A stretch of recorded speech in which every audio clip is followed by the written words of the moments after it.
Nirav Shah is a Democrat running for Maine governor. There are 5 in total aiming for a spot on the November ballot. Today, Shah set his sights clearly on that general election. Phil Hirschkorn reports.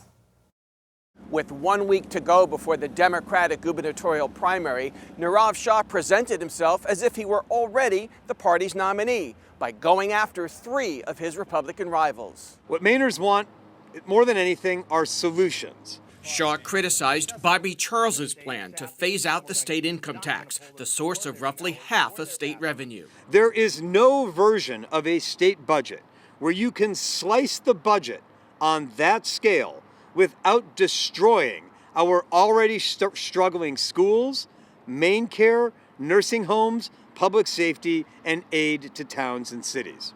Shah also criticized Jonathan Bush's plan to declare an economic growth emergency and implement a $1 billion tax cut on day one. That's not just fiscally impossible, it's legally impossible as well.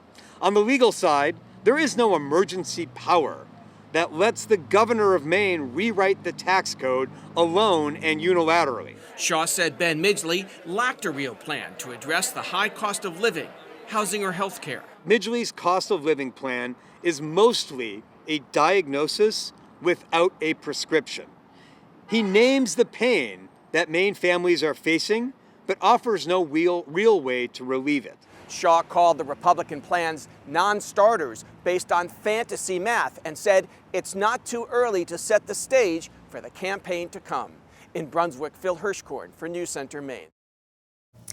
We reached out to all 3 Republicans for a response. So far, we've only heard from Bobby Charles, who said in part, quote, Nirav Shah is desperate for attention. The truth is, Shah and his party have raised taxes and spending to the point that Maine has become unaffordable.